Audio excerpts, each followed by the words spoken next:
Karma by Annie Besant, published by the Theosophical Publishing House, Adyar, Chennai, India. First edition, 15th reprint, 2011. Preface. Few words are needed in sending this little book out into the world. It is the fourth of a series of manuals designed to meet the public demand for a simple exposition of theosophical teachings. Some have complained that our literature is at once too obtrusive, too technical, and too expensive for the ordinary reader. And it is our hope that the present series may succeed in supplying what is a very real want. Theosophy is not only for the learned, it is for all. Perhaps amongst those who in these little books catch their first glimpse of its teachings, there may be a few who will be led by them to penetrate more deeply into its philosophy, its science, and its religion, facing its abstruser problems with the student's zeal and the neophyte's ardor. But these manuals are not written for the eager student, whom no initial difficulties can daunt. They are written for the busy men and women of the workaday world, and seek to make plain some of the great truths that render life easier to bear and death easier to face. Written by servants of the masters, who are the elder brothers of our race, they can have no other object than to serve our fellow men. Karma. Introduction. Every thought of man upon being evolved passes into the inner world and becomes an active entity by associating itself, coalescing, we might term it, with an elemental, that is to say, with one of the semi-intelligent forces of the kingdoms. It survives as an active intelligence, a creature of the mind's begetting, for a longer or shorter period proportionate with the original intensity of the cerebral action which generated it. Thus a good thought is perpetuated as an active, beneficent power, an evil one as a maleficent demon. And so, man is continually peopling his current in space with a world of his own, crowded with the offspring of his fancies, desires, impulses, and passions. A current which reacts upon any sensitive or nervous organization which comes in contact with it in proportion to its dynamic intensity. The Buddhist calls it his khandha. The Hindu gives it the name of karma. The adept evolves these shapes consciously. Other men throw them off unconsciously. No more graphic picture of the essential nature of karma has ever been given than in these words, taken from one of the early letters of Master K.H. If these are clearly understood, with all their implications, the perplexities which surround the subject will, for the most part, disappear, and the main principle underlying karmic action will be grasped. They will therefore be taken as indicating the best line of study, and we shall begin by considering the creative powers of man. All we need as preface is a clear conception of the invariability of law and of the great planes in nature. The invariability of law, that we live in a realm of law, that we are surrounded by laws that we cannot break, this is a truism. Yet, when the fact is recognized in a real and vital way, and when it is seen to be a fact in the mental and moral world as much as in the physical, a certain sense of helplessness is apt to overpower us, as though we felt ourselves in the grip of some mighty power, that, seizing us, whirls us away whither it will. The very reverse of this is in reality the case, for the mighty power, when it is understood, will obediently carry us whither we will. All forces in nature can be used in proportion as they are understood. Nature is conquered by obedience, and her resistless energies are at our bidding as soon as we, by knowledge, work with them and not against them. We can choose out of her boundless stores the forces that serve our purpose in momentum, in direction, and so on, and their very invariability becomes the guarantee of our success. On the invariability of law depend the security of scientific experiment and all power of planning a result and of predicting the future. On this the chemist rests, sure that nature will ever respond in the same way, if he be precise in putting his questions. A variation in his results is taken by him as implying a change in his procedure, not a change in nature. And so with all human action. The more it is based on knowledge, the more secure is it in its forecastings. For all accident is the result of ignorance, and is due to the working of laws whose presence was unknown or overlooked. In the mental and moral worlds, as much as in the physical, results can be seen, planned for, calculated on. Nature never betrays us. We are betrayed by our own blindness. In all worlds, increasing knowledge means increasing power, and omniscience and omnipotence are one. That law should be as invariable in the mental and moral worlds as in the physical is to be expected, since the universe is the emanation of the One, and what we call law is but the expression of the divine nature. As there is one life emanating all, so there is one law sustaining all. The worlds rest on this rock of the divine nature as on a secure, immutable foundation. The planes of nature. To study the workings of karma on the line suggested by the Master, we must gain a clear conception of the three lower planes or regions of the universe and of the principles related to them. The names given to them indicate the state of the consciousness working on them.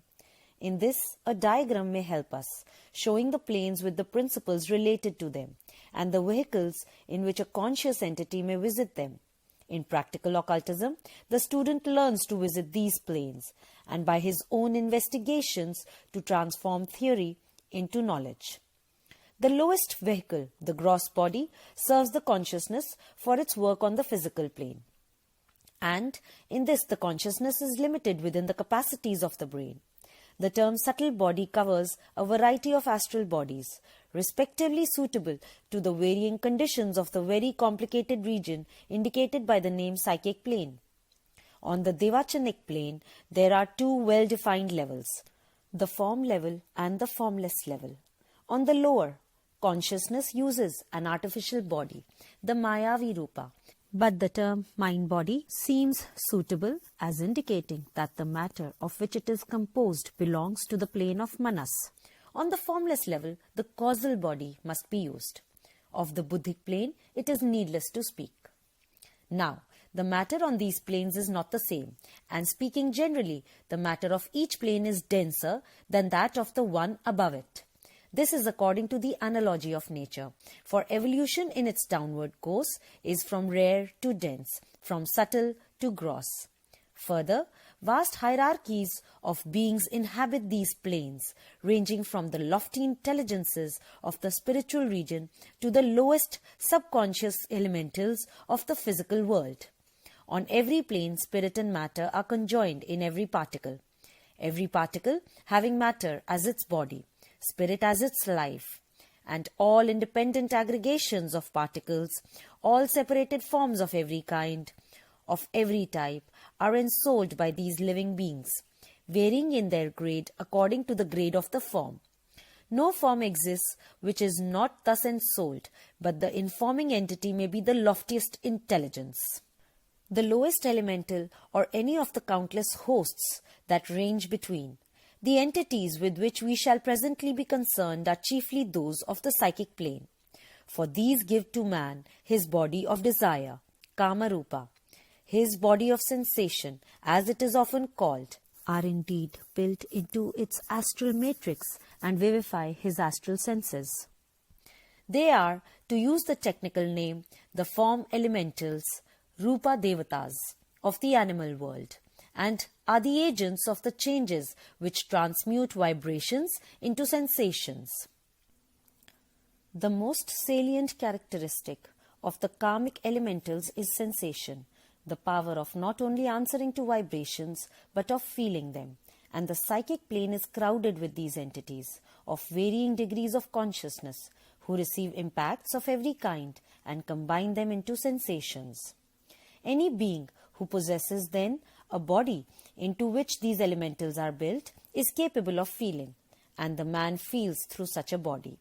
A man is not conscious in the particles of his body or even in its cells. They have a consciousness of their own, and by this carry on the various processes of his vegetative life. But the man whose body they form does not share their consciousness, does not consciously help or hinder them as they select, assimilate, secrete, build up, and could not at any moment so put his consciousness into rapport with the consciousness of a cell in his heart as to say exactly what it was doing. His consciousness functions normally on the psychic plane.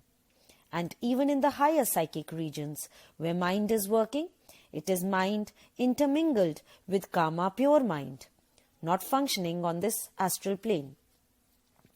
The astral plane is thronged with elementals similar to those which enter into the desire body of man, and which also form the simpler desire body of the lower animal. By this department of his nature, man comes into immediate relations with these elementals, and by them he forms links with all the objects around him that are either attractive or repulsive to him. By his will, by his emotions, by his desires, he influences these countless beings, which sensitively respond to all the thrills of feeling that he sends out in every direction. His own desire body acts as the apparatus, and just as it combines the vibrations that come from without into feelings, so does it dissociate the feelings that arise within two vibrations. The generation of thought forms.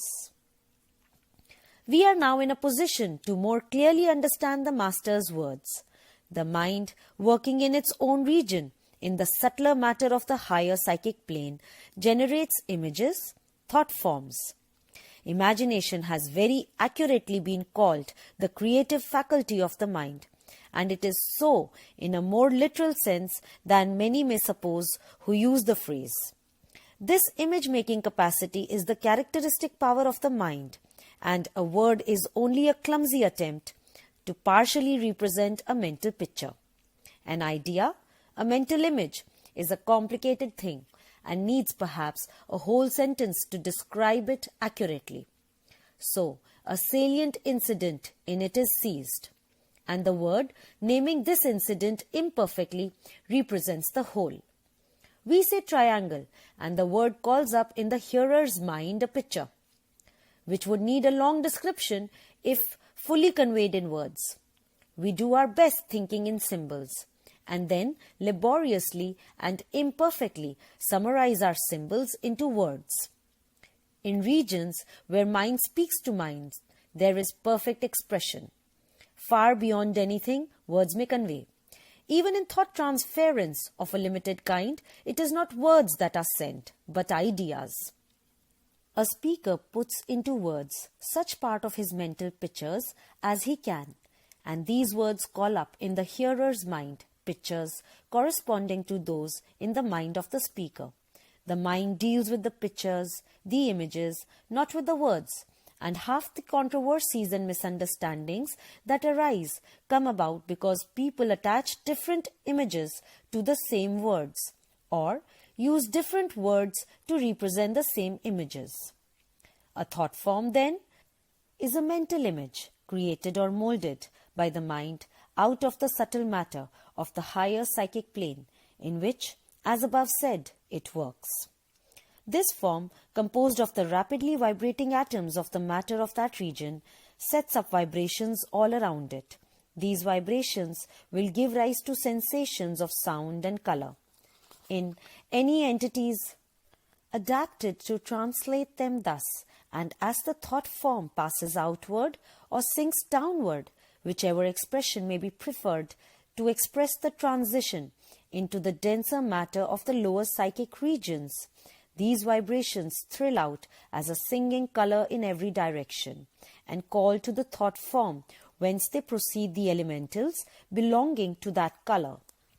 All elementals, like all things else in the universe, belong to one or other of the 7 primary rays, the 7 primeval sons of light.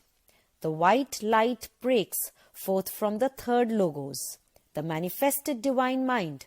In the 7 rays, the 7 spirits that are before the throne, and each of these rays has its 7 sub-rays, and so onward in sequential subdivisions. Hence, amid the endless differentiations that make up a universe, there are elementals belonging to the various subdivisions, and they are communicated within a color language, grounded on the color to which they belong.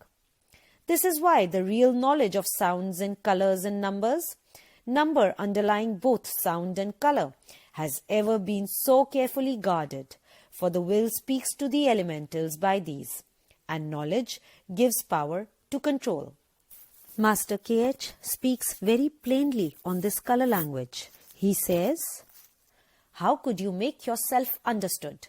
Command, in fact, those semi-intelligent forces whose means of communicating with us are not through spoken words, but through sounds and colors, in correlations between the vibrations of the two. For sound, light and color are the main factors in forming those grades of intelligences, those beings of whose very existence you have no conception, nor are you allowed to believe in them, atheists and Christians, materialists and spiritualists, all bringing forward their respective arguments against such a belief, science objecting stronger than either of these to such a degrading superstition. Students of the past may remember obscure allusions now and again made to a language of colors. They may recall the fact that in ancient Egypt, sacred manuscripts were written in colors, and that mistakes made in the copying were punished with death. But I must not run down this fascinating byway. We are only concerned with the fact that elementals are addressed by colors, and that color words are as intelligible to them as spoken words are to men. The hue of the singing color depends on the nature of the motive inspiring the generator of the thought form.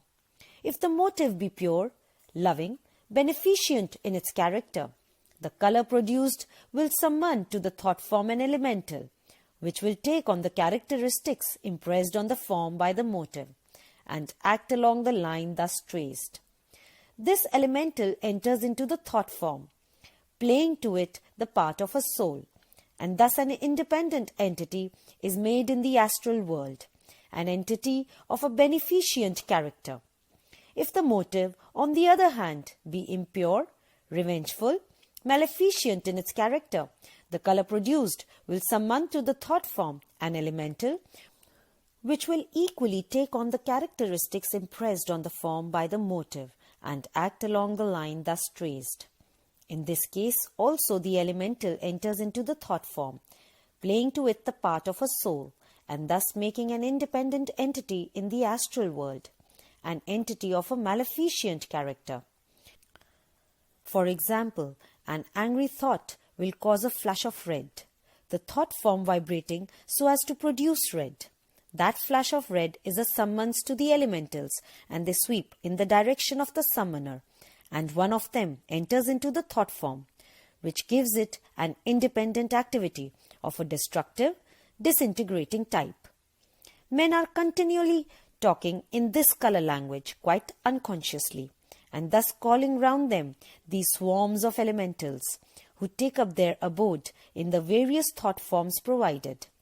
Thus it is that a man peoples his current in space with a world of his own, crowded with the offspring of his fancies, desires, impulses, and passions.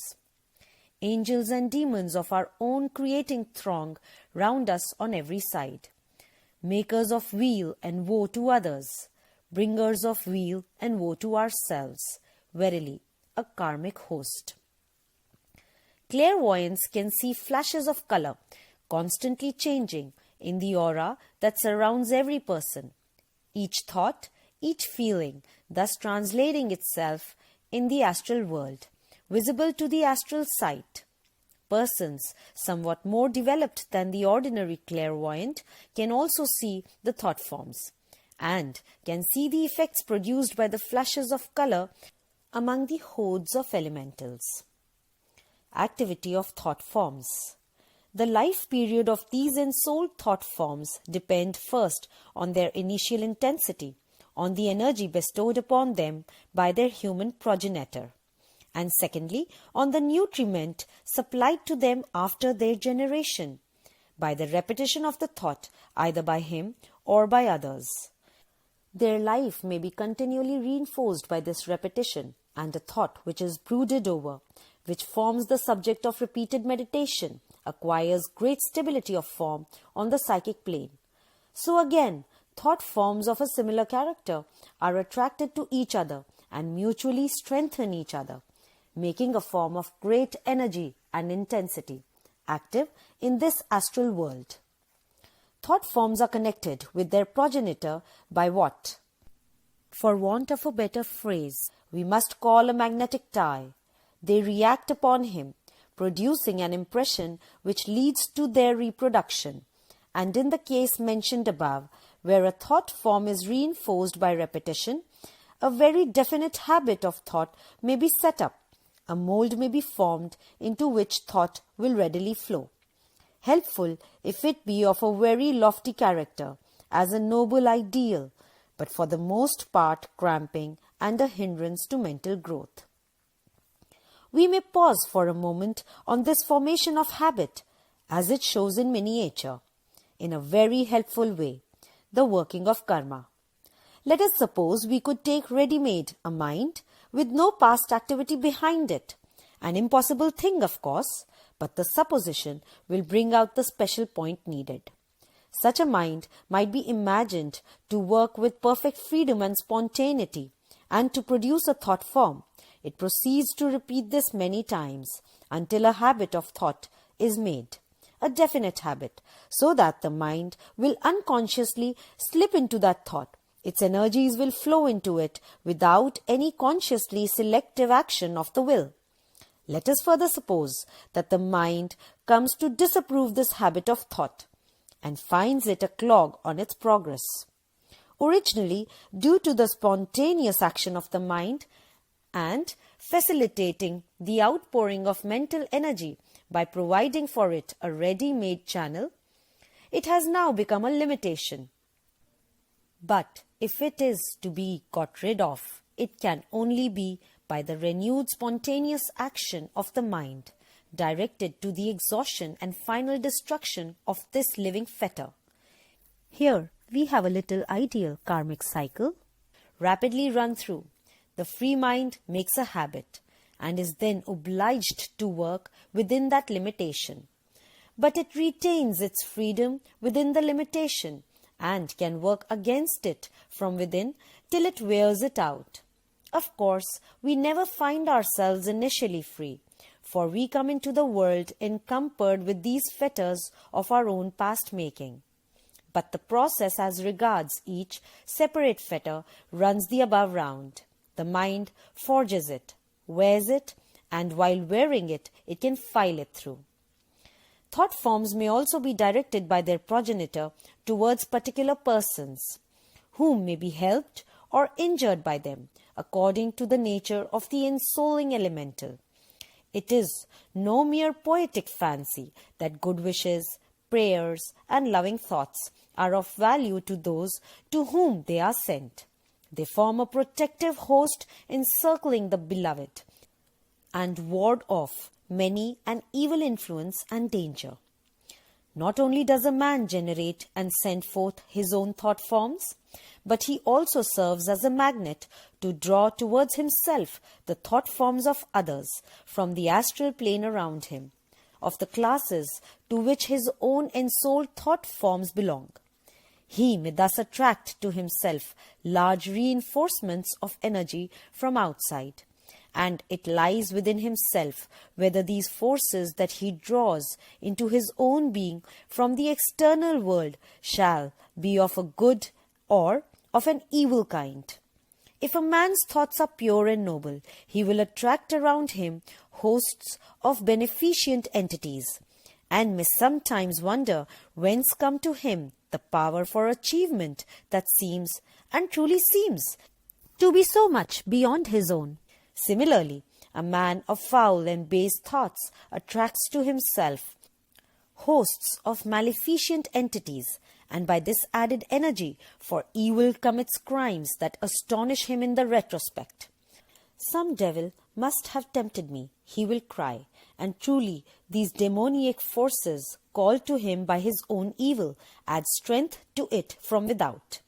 The elementals ensouling thought forms, whether these be good or bad, link themselves to the elementals in the man's desire body, and to those ensouling his own thought forms, and thus work in him, though coming from without. But for this they must find entities of their own kind, with which to link themselves.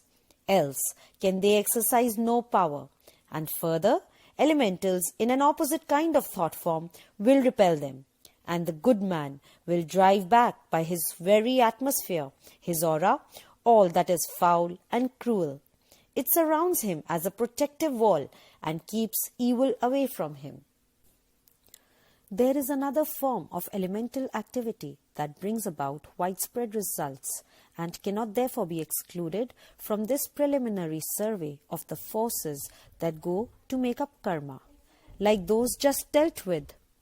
This is included in the statement that these thought forms people the current which reacts upon any sensitive or nervous organization which comes in contact with it in proportion to its dynamic intensity.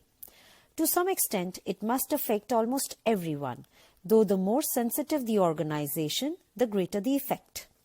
Elementals have a tendency to be attracted towards others of a similar kind, aggregating together in classes, being, in a sense, gregarious on their own account. And when a man sends out a thought form, it not only keeps up a magnetic link with him, but is drawn towards other thought forms of a similar type. And these congregating together on the astral plane form a good or evil force, as the case may be, embodied in a kind of collective entity. To these aggregations of similar thought forms are due the characteristics, often strongly marked, of family, local and national opinion. They form a kind of astral atmosphere through which everything is seen, and which colors that to which the gaze is directed. And they react on the desire bodies of the persons included in the group concerned, setting up in them responsive vibrations. Such family, local, or national karmic surroundings largely modify the individual's activity and limit to a very great extent his power of expressing the capacities he may possess. Suppose an idea should be presented to him, he can only see it through this atmosphere that surrounds him, which must color it and may seriously distort. Here then are karmic limitations of a far-reaching kind that will need further consideration. The influence of these congregated elementals is not confined to that which they exercise over men through their desire bodies. When this collective entity, as I have called it, is made up of thought forms of a destructive type, the elementals ensouling these act as a disruptive energy, and they often work much havoc on the physical plane. A vortex of disintegrating energies, they are the fruitful sources of accidents, of natural convulsions, of storms, cyclones, hurricanes, earthquakes, floods. These karmic results will also need some further consideration. The making of karma in principle. Having thus realized the relation between man and the elemental kingdom and the moulding energies of the mind, verily, creative energies, in that they call into being these living forms that have been described, we are in a position to at least partially understand something of the generation and working out of karma during a single life period. A life period, I say, rather than a life, because a life means too little if it be used in the ordinary sense of a single incarnation, and it means too much if it be used for the whole life, made up of many stages in the physical body, and of many stages without it. By life period, I mean a little cycle of human existence, with its physical, astral, and devachanic experiences, including its return to the threshold of the physical, the four distinct stages through which the soul passes in order to complete its cycle. These stages are retrodden over and over again during the journey of the eternal pilgrim through our present humanity, and however much the experiences in each such period may vary, both as to quantity and quality, the period will include these 4 stages for the average human being, and none others. It is important to realize that the residence outside the physical body is far more prolonged than the residence in it, and the workings of karmic law will be but poorly understood unless the activity of the soul in the non-physical condition be studied. Let us recall the words of a master, pointing out that the life out of the body is the real one. The Vedantins, acknowledging 2 kinds of conscious existence, the terrestrial and the spiritual, point only to the latter as an undoubted actuality. As to the terrestrial life, owing to its changeability and shortness, it is nothing but an illusion of our senses. Our life in the spiritual spheres must be thought an actuality, because it is there that lives our endless, never-changing, immortal I, the Sutra Atma. This is why we call the posthumous life the only reality, and the terrestrial one, including the personality itself, only imaginary. During earth life, the activity of the soul is most directly manifested in the creation of the thought forms already described. But in order to follow out with any approach to exactitude the workings of karma, we must now analyze further the term thought form and add some considerations necessarily omitted in the general conception first presented. The soul, working as mind, creates a mental image, the primary thought form. Let us take the term mental image to mean exclusively this immediate creation of the mind, and henceforth restrict this term to this initial stage of what is generally and broadly spoken of as a thought form. This mental image remains attached to its creator, part of the content of his consciousness. It is a living, vibrating form of subtle matter. The word thought, but not yet spoken, conceived, but not yet made flesh. Let the reader concentrate his mind for a few moments on this mental image, and obtain a distinct notion of it, isolated from all else, apart from all the results it is going to produce on other planes than its own. It forms, as just said, part of the content of the consciousness of its creator, part of his inalienable property. It cannot be separated from him.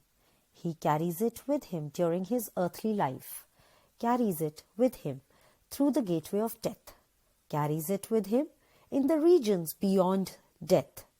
And if, during his upward travelling through those regions, he himself passes into air, too rarefied for it to endure, he leaves behind the denser matter built into it, carrying on the mental matrix, the essential form. On his return to the grosser region, the matter of that plane is again built into the mental matrix, and the appropriate denser form is reproduced. This mental image may remain sleeping, as it were, for long periods, but it may be reawakened and revivified. Every fresh impulse from its creator, from its progeny, dealt with below, from entities of the same type as its progeny, increases its life energy and modifies its form. It evolves, as we shall see, according to definite laws, and the aggregation of these mental images makes the character. The outer mirrors the inner, and as cells aggregate into the tissues of the body and are often much modified in the process, so do these mental images aggregate into the characteristics of the mind and often undergo much modification. The study of the working out of karma will throw much light on these changes. Many materials may enter into the making of these mental images by the creative powers of the soul. It may be stimulated into activity by desire, karma, and may shape the image according to the promptings of passion or of appetite. It may be self-motivated to a noble ideal and mold the image accordingly. It may be led by purely intellectual concepts and form the image thereafter. But lofty or base, intellectual or passional, serviceable or mischievous, divine or bestial, it is always in man a mental image, the product of the creative soul, and on its existence individual karma depends. Without this mental image, there can be no individual karma linking life period to life period. The mansik quality must be present to afford the permanent element in which individual karma can inhere. The non-presence of manas in the mineral, vegetable and animal kingdoms has as its corollary the non-generation of individual karma, stretching through death to rebirth. Let us now consider the primary thought form in relation to the secondary thought form, the thought form pure and simple in relation to the ensouled thought form, the mental image in relation to the astro-mental image, or the thought form in the lower astral plane. How is this produced and what is it? To use the symbol employed above, it is produced by the word thought becoming the word outspoken. The soul breathes out the thought and the sound makes form in astral matter. As the ideas in the universal mind become the manifested universe when they are outbreathed, so do these mental images in the human mind, when outbreathed, become the manifested universe of their creator. He peoples his current in space with a world of his own. The vibrations of the mental image set up similar vibrations in the denser astral matter, and these cause the secondary thought form, what I have called the astro-mental image. The mental image itself remains, as has been already said, in the consciousness of its creator, but its vibrations passing outside that consciousness reproduce its form in the denser matter of the lower astral plane. This is the form that affords the casing for a portion of elemental energy, specializing it for the time that the form persists, since the manasic element in the form gives a touch of individuality to that which ensouls it. How marvelous and how illuminating are the correspondences in nature.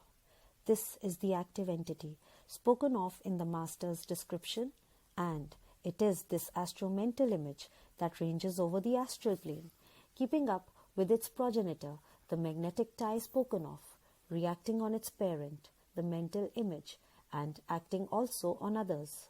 The life period of an astro-mental image may be long or short, according to circumstances, and its perishing does not affect the persistence of its parent. Any fresh impulse given to the latter will cause it to generate afresh its astral counterpart, as each repetition of a word produces a new form. The vibrations of the mental image do not only pass downwards to the lower astral plane, but they pass upwards also into the spiritual plane above it. And as the vibrations cause a denser form on the lower plane, so do they generate a far subtler form. Dare I call it form? It is no form to us. On the higher, in the Akasha, the world stuff emanated from the Logos itself. The Akasha is the storehouse of all forms, the treasure house whereinto are poured from the infinite wealth of the universal mind the rich stores of all the ideas that are to be bodied forth in a given cosmos. Thereinto also enter the vibrations from the cosmos, from all the thoughts of all intelligences, from all the desires of all karmic entities, from all the actions performed on every plane by all forms. All these make their respective impressions. They to us formless, but to lofty spiritual intelligences the formed, images of all happenings, and these Akashic images, as we will henceforth call them, abide for evermore, and are the true karmic records, the book of the Lipika, that may be read by any who possesses the opened eye of Dangma. It is the reflection of these Akashic images that may be thrown upon the screen of astral matter by the action of the trained attention, as a picture may be thrown on a screen from a slide in a magic lantern, so that a scene from the past may be reproduced in all its living reality, correct in every detail of its far-off happening. For in the Akashic records it exists, imprinted there once for all, and a fleeting living picture of any page of these records can be made at pleasure, dramatized on the astral plane, and lived in by the trained seer. If this imperfect description be followed by the reader, he will be able to form for himself some faint idea of karma in its aspect as cause. In the Akasha will be pictured the mental image created by a soul, inseparable from it, then the astro-mental image produced by it, the active and souled creature, ranging the astral plane and producing innumerable effects, all accurately pictured in connection with it, and, therefore, traceable to it, and through it to its parent, each such thread, spun as it were out of its own substance by the astro-mental image, as a spider spins its web, being recognizable by its own shade of color. And however many such threads may be woven into an effect, each thread is distinguishable and is traceable to its original fourth giver, the soul that generated the mental image. Thus, for our clumsy earth-bound intelligences, in miserably inadequate language, we may figure forth the way in which individual responsibility is seen at a glance by the great lords of karma, the administrators of karmic law, the full responsibility of the soul for the mental image it creates, and the partial responsibility for its far-reaching effects, greater or less as each effect has other karmic threads entering into its causation. Thus also may we understand why motive plays a part so predominant in the working out of karma, and why actions are so relatively subordinate in their generative energy, why karma works out on each plane according to its constituents, and yet links the planes together by the continuity of its thread. When the illuminating concepts of the wisdom religion shed their flood of light over the world, dispersing its obscurity and revealing the absolute justice which is working under all the apparent incongruities, inequalities, and accidents of life, is it any wonder that our hearts should go out in gratitude unspeakable to the great ones, blessed be they, who hold up the torch of truth in the murky darkness, and free us from the tension that was straining us to breaking point, the helpless agony of witnessing wrongs that seemed irremediable, the hopelessness of justice, the despair of love. Ye are not bound, the soul of things is sweet, the heart of being is celestial rest, stronger than woe is will, that which was good doth pass to better, best. Such is the law which moves to righteousness, which none at last can turn aside or stay. The heart of it is love, the end of it is peace and consummation sweet. Obey. We may perhaps gain in clearness if we tabulate the threefold results of the activity of the soul that go to the making up of karma as cause, regarded in principle rather than in detail. Thus, we have during a life period, the results of these will be tendencies, capacities, activities, opportunities, environment, etc., chiefly in future life periods, worked out in accordance with definite laws. The making of karma in detail. The soul in man, the ego, the maker of karma, must be recognized by the student as a growing entity, a living individual who increases in wisdom and in mental stature as he treads the path of his aeon evolution, and the fundamental identity of the higher and lower manas must be constantly kept in mind. For convenience sake, we distinguish between them, but the difference is a difference of functioning activity and not of nature. The higher manas is manas working on the spiritual plane, in possession of its full consciousness of its own past. The lower manas is manas working on the psychic or astral plane, veiled in astral matter, vehicled in karma, and with all its activities intermingled with and colored by the desire nature. It is to a great extent blinded by the astral matter that veils it, and is in possession only of a portion of the total manasic consciousness, this portion consisting, for the vast majority, of a limited selection from the more striking experiences of the one incarnation then in progress. For the practical purpose of life, as seen by most people, the lower manas is the I, and is what we term the personal ego, the voice of conscience, vaguely and confusedly regarded as supernatural, as the voice of God, is for them the only manifestation of the higher manas on the psychic plane, and they quite rightly regard it as authoritative, however mistaken they may be as to its nature. But the student must realize that the lower manas is one with the higher, as the ray is one with its sun. The sun manas shines ever in the heaven of the spiritual plane. The ray manas penetrates the psychic plane. But if they be regarded as two, otherwise than for convenience in distinguishing their functioning, hopeless confusion will arise. The ego then is a growing entity, an increasing quantity. The ray sent down is like a hand plunged into water to seize some object and then withdrawn, holding the object in its grasp. The increase in the ego depends on the value of the objects gathered by its outstretched hand, and the importance of all its work when the ray is withdrawn is limited and conditioned by the experiences gathered while that ray has been functioning on the psychic plane. It is as though a laborer went out into a field, toiling in rain and in sunshine, in cold and in heat, returning home at night. But the laborer is also the proprietor, and all the results of his labor fill his own granaries and enrich his own store.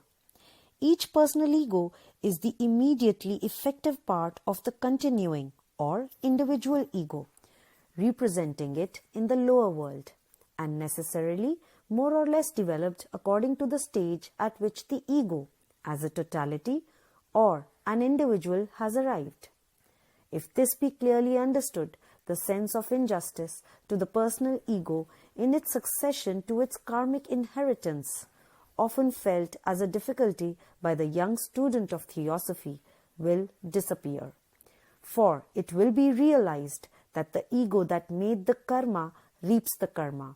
The laborer that sowed the seeds gathers in the harvest, though the clothes in which he worked as sower may have been worn out during the interval between the sowing and the reaping. The ego's astral garments have also fallen to pieces between seed time and harvest, and he reaps in a new suit of clothes. But it is he who sowed and who reaps.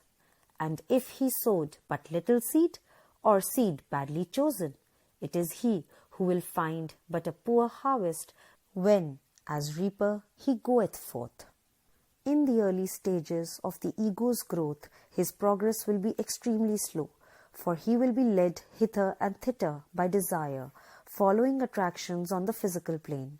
The mental images he generates will be mostly of the passional class, and hence the astro-mental images will be violent and short-lived rather than strong and far-reaching.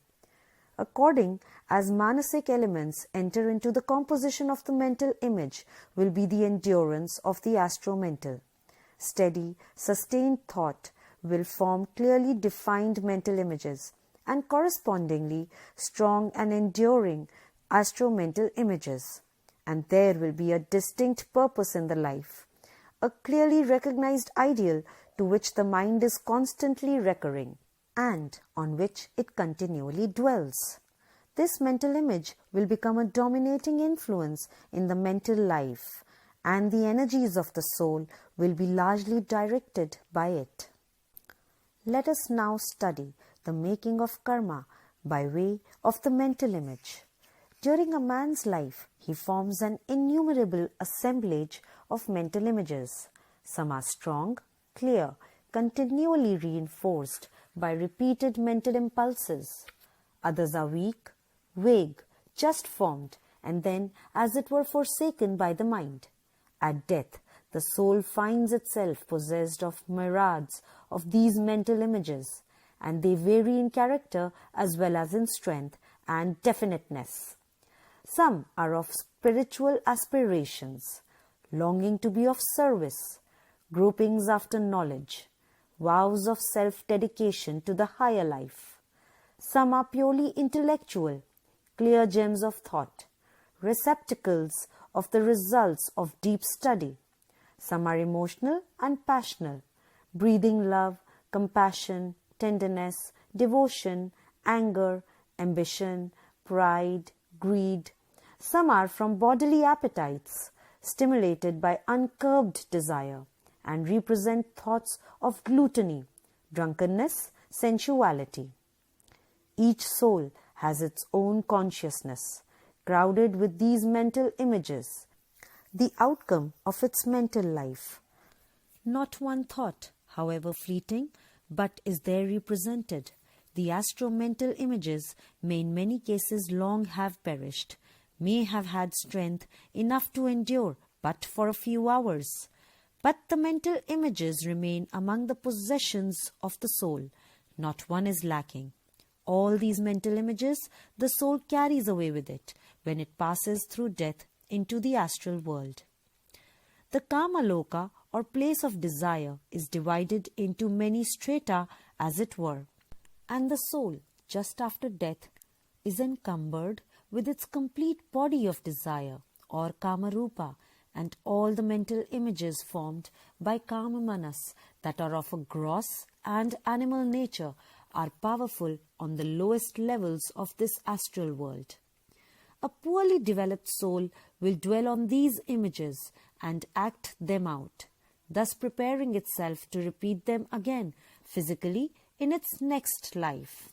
A man who has dwelt on sensual thoughts and made such mental images will not only be drawn to earth scenes connected with sensual gratifications, but will constantly be repeating them as actions in his mind, and so setting up in his nature stronger and stronger impulses towards the future commission of similar offences. So, with other mental images formed from materials supplied by the desire nature that belong to other levels in Kamaloka. As the soul rises from the lower levels to the higher, the mental images built from the materials of the lower levels lose these elements, thus becoming latent in consciousness, or what H.P. Blavatsky used to call privations of matter, capable of existing but out of material manifestation. The Kama-rupic vesture is purified of its grosser elements as the lower ego is drawn upwards or inwards towards the Devachanic region, each cast-off shell disintegrating in due course, until the last is doffed and the ray is completely withdrawn, free from all astral encasement. On the return of the ego towards earth life, these latent images will be thrown outwards and will attract to themselves the appropriate karmic materials, which make them capable of manifestation on the astral plane, and they will become the appetites, passions, and lower emotions of his desire body for his new incarnation. We may remark in passing that some of the mental images encircling the newly arrived soul are the source of much trouble during the early stages of the post-mortem life. Superstitious beliefs presenting themselves as mental images torture the soul with pictures of horrors that have no place in its real surroundings. all the mental images formed from the passions and appetites are subjected to the process above described, to be remanifested by the ego on its return to earth life. And as the writer of the astral plane says, the Lipika, the great karmic deities of the cosmos, weigh the deed of each personality when the final separation of its principles take place in Kamaloka, and give as it were the mold of the etheric double exactly suitable to its karma for the man's next birth. Freed for the time being from these lower elements, the soul passes on into Devachan, where it spends a time proportionate to the wealth or poverty of its mental images, pure enough to be carried into that region. Here it finds again every one of its loftier efforts, however brief it may have been, however fleeting, and here it works upon them, building out of these materials powers for its coming lives. The Devachanic life is one of assimilation. The experiences collected on earth have to be worked into the texture of the soul, and it is by these that the ego grows. Its development depends on the number and variety of the mental images it has formed during its earth life, and transmuted into their appropriate and more permanent types. Gathering together all the mental images of a special class, it extracts from them their essence. By meditation, it creates a mental organ and pours into it as faculty the essence it has extracted. For instance, a man has formed many mental images out of aspirations for knowledge and efforts to understand subtle and lofty reasonings. He casts off his body, his mental powers being of only average kind. In his Devachan, he works on all these mental images and evolves them into capacity, so that his soul returns to earth with a higher mental apparatus than it before possessed, with much increased intellectual powers, able to achieve tasks for which before it was utterly inadequate. This is the transformation of the mental images, by which, as mental images, they cease to exist. If, in later lives, the soul would seek to see again these as they were, it must seek them in the karmic records, where they remain forever as Akashic images. By this transformation, they cease to be mental images created and worked on by the soul, and become powers of the soul, part of its very nature. If then a man desires to possess higher mental faculties than he at present enjoys, he can ensure their development by deliberately willing to acquire them, persistently keeping their acquirement in view.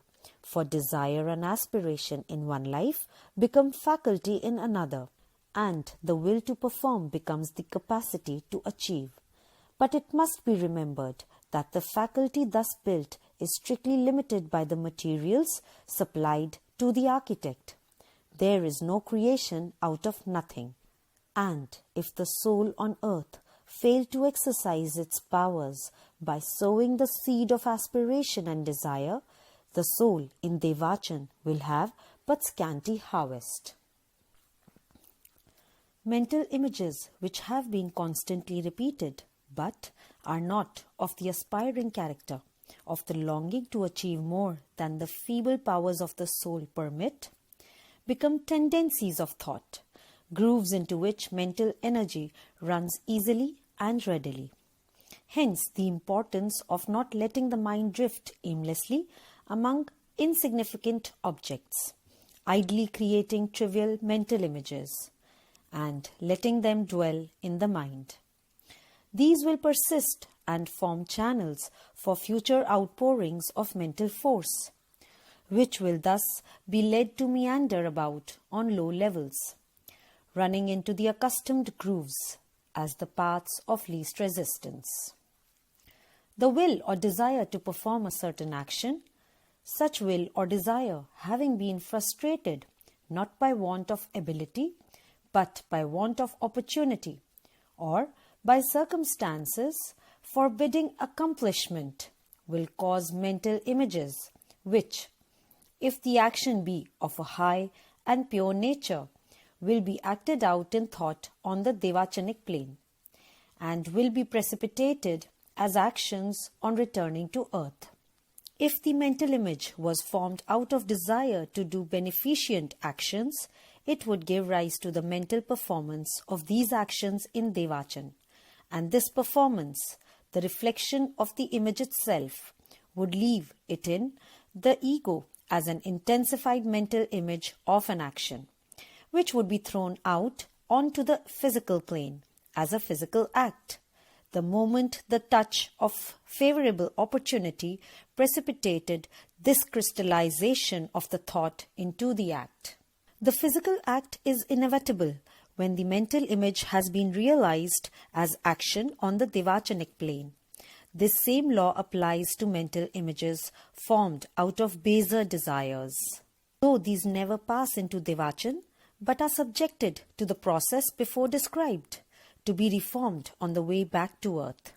Repeated covetous desires, for instance, out of which mental images are formed, will crystallize out as acts of theft when circumstances are propitious. The causative karma is complete, and the physical act has become the inevitable effect when it has reached the stage at which another repetition of the mental image means its passing into action. It must not be forgotten that repetition of an act tends to make the act automatic, and this law works on the planes other than the physical. If then an action be constantly repeated on the psychic plane, it will become automatic, and when opportunity offers, will automatically be imitated on the physical. How often it is said after a crime, "It was done before I thought," or "If I had thought for a moment, I would never have done it." The speaker is quite right in his plea that he was not then moved by a deliberate thought-out idea, and he is naturally ignorant as to preceding thoughts, the train of causes that led up to the inevitable result. Thus, a saturated solution will solidify if but one more crystal be dropped into it. At the mere contact, the whole passes into the solid state. When the aggregation of mental images has reached saturation point, the addition of but one more solidifies them into an act. The act, again, is inevitable, for the freedom of choice has been exhausted in choosing over and over again to make the mental image, and the physical is constrained to obey the mental impulsion. The desire to do in one life reacts as compulsion to do in another, and it seems as though the desire worked as a demand upon nature, to which she responds by affording the opportunity to perform. The mental images stored up by the memory as the experiences through which the soul has passed during its earth life, the exact record of the action upon it of the external world, must also be worked on by the soul. By study of these, by meditation upon them, the soul learns to see their interrelations, their value as translations to it of the workings of the universal mind in manifested nature. In a sentence, it extracts from them by patient thought upon them all the lessons they have to teach, lessons of pleasure and pain, of pleasure breeding pain, and pain breeding pleasure, teaching the presence of inviolable laws to which it must learn to conform itself, lessons of success and failure, of achievement and disappointment, of fears proving groundless, of hopes failing realization, of strength collapsing under trial, of fancied knowledge betraying itself as ignorance, of patient endurance wresting victory from apparent defeat, of recklessness changing into defeat apparent victory. Over all these things the soul ponders, and by its own alchemy it changes all this mixture of experiences into the gold of wisdom, so that it may return to earth as a wiser soul, bringing to bear on the events which meet it in the new life, this result of the experiences of the old. Here again the mental images have been transmuted and no longer exist as mental images. They can only be recovered in their old form from the karmic records. It is from the mental images of experiences, and more especially from those which tell how suffering has been caused by ignorance of law, that conscience is born and is developed. The soul, during its successive earth lives, is constantly led by desire to rush headlong after some attractive object. In its pursuit, it dashes itself against law and falls, bruised and bleeding. Many such experiences teach it that gratifications sought against law are but wombs of pain, and when in some new earth life the desire body would fain carry the soul into enjoyment which is evil, the memory of past experiences asserts itself as conscience, cries aloud its forbiddance, and reins in the hurrying horses of the senses that would plunge heedlessly after the objects of desire. At the present stage of evolution, all but the most backward souls have passed through sufficient experiences to recognize the broad outlines of right and wrong, that is, of harmony with the divine nature and of discord, and on these main questions of ethics a wide and long experience enables the soul to speak clearly and definitely.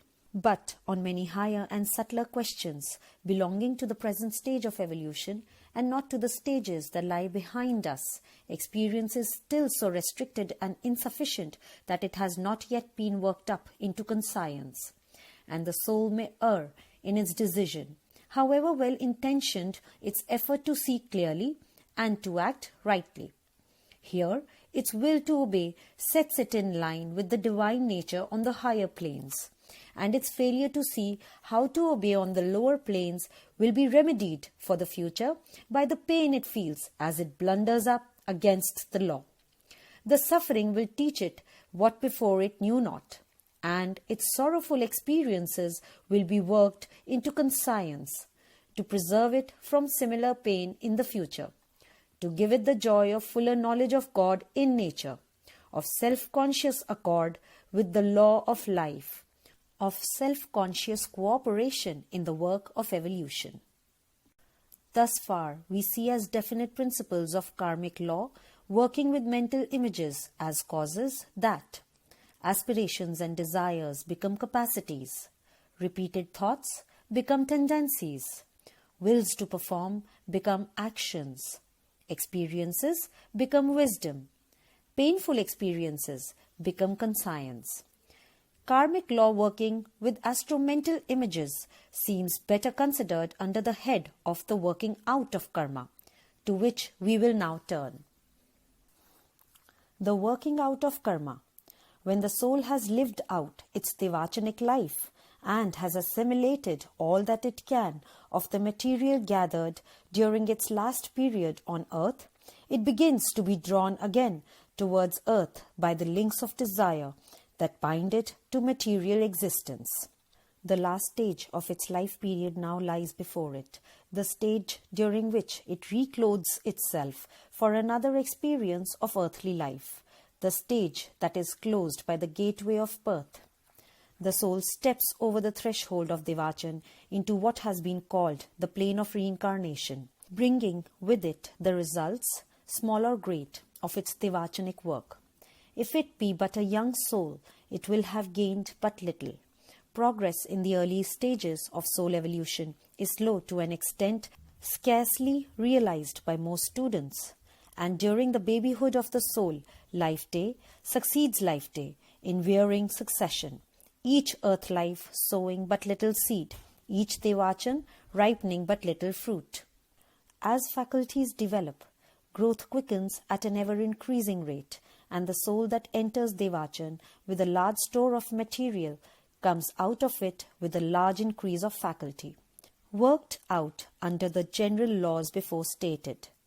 It issues from Devachan clothed only in that body of the soul that endures and grows throughout the Manvantara, surrounded by the aura that belongs to it as an individual, more or less glorious, many-hued, luminous, definite, and extensive, according to the stage of evolution reached by the soul. It has been wrought in the heavenly fire and comes forth as King Soma. King Soma, a mystic name full of meaning to the student who understands the part played by Soma in some ancient mysteries. Passing on to the astral plane on its earthward journey, it clothes itself anew in a body of desire, the first result of the workings out of its past karma. The mental images formed during the past from materials supplied by the desire nature that had become latent in consciousness, or what H.P. Blavatsky used to call privations of matter, capable of existing but out of material manifestation, are now thrown outwards by the soul, and immediately attract to themselves from the matter of the astral plane the karmic elements congenial to their natures, and become the appetites, passions, and lower emotions of his, the ego's, desire body for his new incarnation. When this work is accomplished, a work sometimes very brief, sometimes one that causes long delay, the ego stands in the karmic vesture he has prepared for himself, ready to be clothed upon, to receive from the hands of the agents of the great lords of karma the etheric double, built for him according to the elements he has himself provided, after which shall be shaped his physical body, the house which he must inhabit during his coming physical life. The individual and the personal ego are thus immediately self-built, as it were. What he thought on, that he has become, his qualities, his natural gifts, all these appertain to him as the direct results of his thinking. The man is in very truth self-created, responsible in the fullest sense of the word for all that he is. But this man is to have a physical and etheric body that will largely condition the exercise of his faculties. He is to live in some environment, and according to this will be his outward circumstances. He is to tread a path marked out by the causes he has set going, other than those which appear as effects in his faculties. He has to meet events, joyful and sorrowful, resulting from the forces he has generated. Something more than his individual and personal nature seems here to be needed. How is the field to be provided for its energies? How are the conditioning instruments and the reacting circumstances to be found and adapted? We approach a region whereof little may be fitly said, in that it is the region of mighty spiritual intelligences, whose nature is far beyond the scope of our very limited faculties, whose existence may indeed be known, and whose workings may be traced, but towards whom we stand much in the position occupied by one of the least intelligent lower animals towards ourselves, in that it may know that we exist, but can have no conception of the scope and workings of our consciousness. These great ones are spoken of as the Lipika and the 4 Maharajas. How little we can know of the Lipika may be seen from the following. The Secret Doctrine, page 153. The Lipika, a description of whom is given in Commentary 6 of stanza 4, are the spirits of the universe.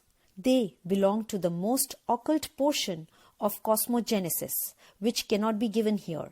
Whether the adepts, even the highest, know this angelic order in the completeness of its triple degrees, or only the lower one connected with the records of our world, is something which the writer is unprepared to say, and she would rather incline to the latter supposition.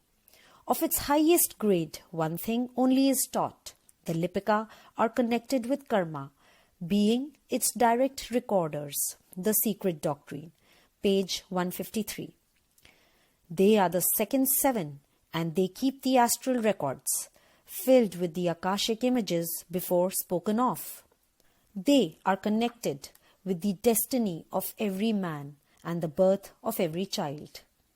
They give the mold of the etheric double, which will serve as the type of the physical body suited for the expression of the mental and passional faculties evolved by the ego, that is to dwell therein. And they give it to the four, to the Maharajas, who are the protectors of mankind and also the agents of karma on earth. Of these, H.P. Blavatsky writes further, quoting the 5th stanza of the Book of Daisen. 4 winged wheels at each corner for the 4 holy ones and their armies. These are the 4 Maharajas or great kings of the Dhyan Chauhans, the Devas, who preside over each of the 4 cardinal points. These beings are also connected with karma, as the latter needs physical and material agents to carry out its decrees. Receiving the mold, once more, the privation of matter from the Lipika, the Maharajas choose for the composition of the etheric double the elements suited to the qualities that are to be expressed through it. And this etheric double thus becomes a fitting karmic instrument for the ego, giving it alike the basis for expression of the faculties it has evolved, and the limitations imposed upon it by its own past failures and wasted opportunities. This mold is guided by the Maharajas to the country, the race, the family, the social surroundings, which afford the most suitable field for the working out of the karma allotted to the particular lifespan in question. That which the Hindu calls the prarabdha, or beginning. Karma, that is, that which is to be worked out in the opening life period. In no one life can the accumulated karma of the past be worked out. No one instrument could be formed. No surroundings could be found suitable for the expression of all the slowly evolved faculties of the ego, nor affording all these circumstances necessary for reaping all the harvest sown in the past, for discharging all the obligations contracted towards other egos with whom the incarnating soul has come into contact in the course of its long evolution. So much then of the total karma as can be arranged for in one life period. Has a suitable etheric double provided for it, the mold of that double being guided to a suitable field. It is placed where the ego may come into relations with some of such egos with whom it has been related in its past, as are present in, or are coming into incarnation during its own life period. A country is chosen where the religious, political and social conditions can be found, which are suitable to some of its capacities, and afford the field for the occurrence of some of the effects it has generated.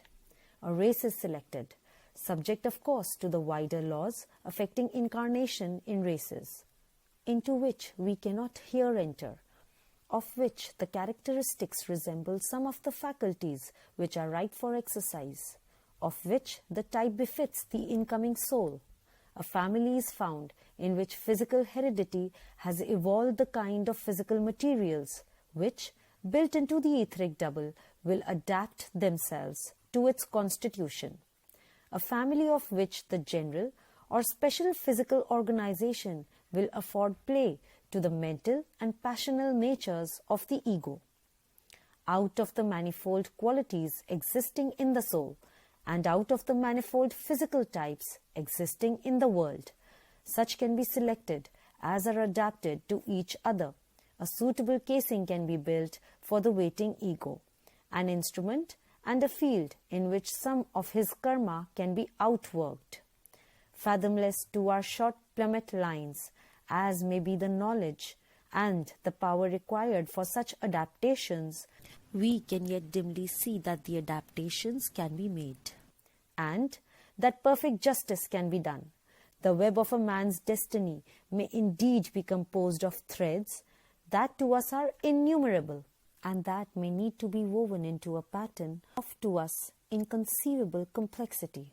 A thread may disappear. It has only passed to the underside to come to the surface again presently. A thread may suddenly appear. It has only re-emerged on the upper side after a long transit underneath. Seeing but a fragment of the web, The pattern may, to our short sight, be indistinguishable, as was written by the sage Iamblichus. What appears to us to be an accurate definition of justice does not also appear to be so to the gods, for we, looking to that which is most brief, direct our attention to things present, and to this momentary life, and the manner in which it subsists. But the powers that are superior to us know the whole life of the soul, and all its former lives. This assurance that perfect justice rules the world finds support from the increasing knowledge of the evolving soul, for as it advances and begins to see on higher planes, and to transmit its knowledge to the waking consciousness, we learn with ever-growing certainty, and therefore with ever-increasing joy, that the good law is working with undeviating accuracy, that its agents apply it everywhere with unerring insight, with unfailing strength, and that all is therefore very well with the world and with its struggling souls. Through the darkness rings out the cry, all is well, from the watchmen's souls who carry the lamp of divine wisdom through the murky ways of our human city. Some of the principles of the working out of the law we can see, and a knowledge of these will help us in the tracing out of causes, the understanding of effects. We have already seen that thoughts build character. Let us next realize that actions make environment. Here we have to do with a general principle of far-reaching effect, and it will be well to work it out a little into detail. By his actions, man affects his neighbors on the physical plane. He spreads happiness around him, or he causes distress, increasing or diminishing the sum of human welfare. This increase or diminution of happiness may be due to very different motives, good, bad, or mixed. A man may do an act that gives widespread enjoyment from sheer benevolence, from a longing to give happiness to his fellow creatures. Let us say that from such a motive he presents a park to a town for the free use of its inhabitants. Another may do a similar act from mere ostentation, from desire to attract attention from those who can bestow social honors. Say, he might give it as purchase money for a title. A third may give a park from mixed motives, partly unselfish, partly selfish.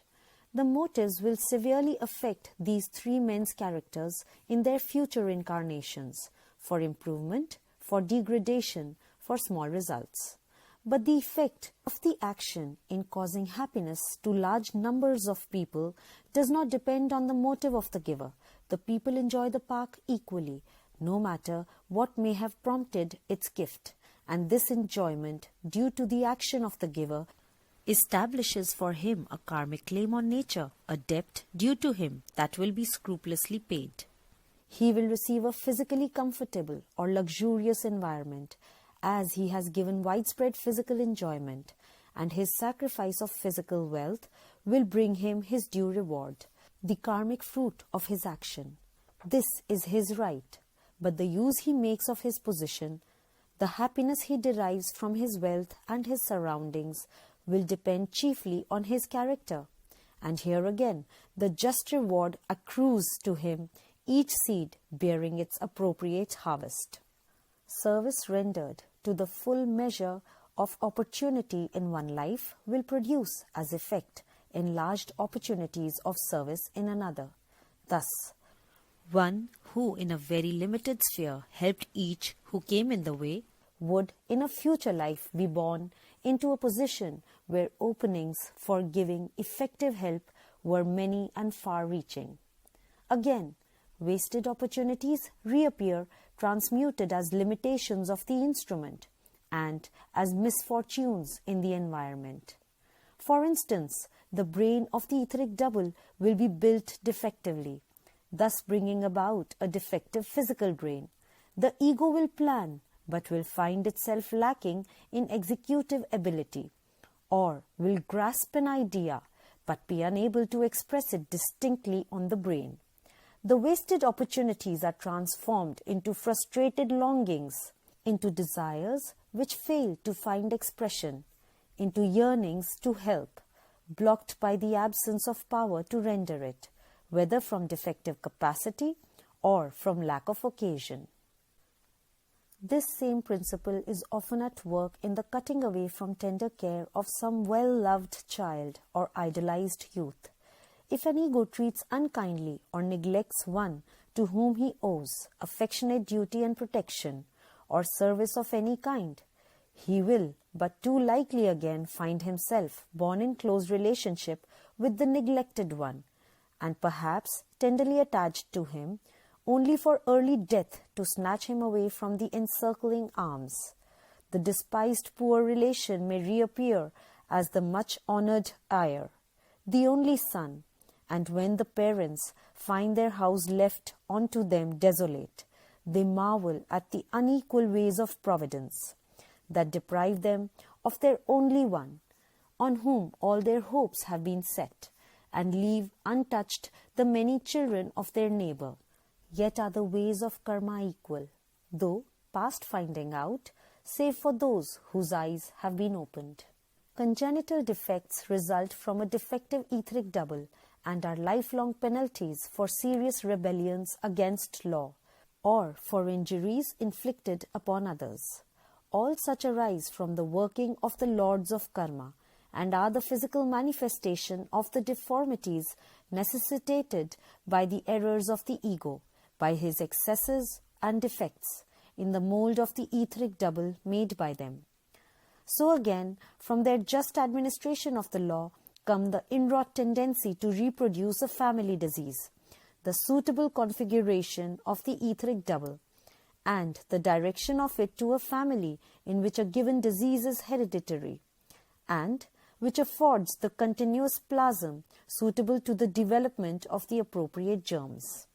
The development of artistic faculties, to take another type of quality, will be answered by the lords of karma by the provision of a mold for the etheric double, after which a delicate nervous system can be physically built, and often by the guiding of it to a family in whose members the special faculty developed by the ego has found expression, sometimes for many generations.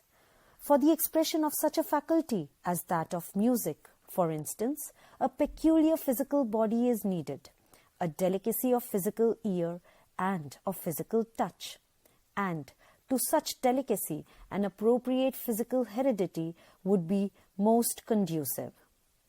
The rendering of service to man collectively as by some noble book or speech, the spreading of elevating ideas by pen or tongue, is again a claim upon the law, scrupulously discharged by its mighty agents.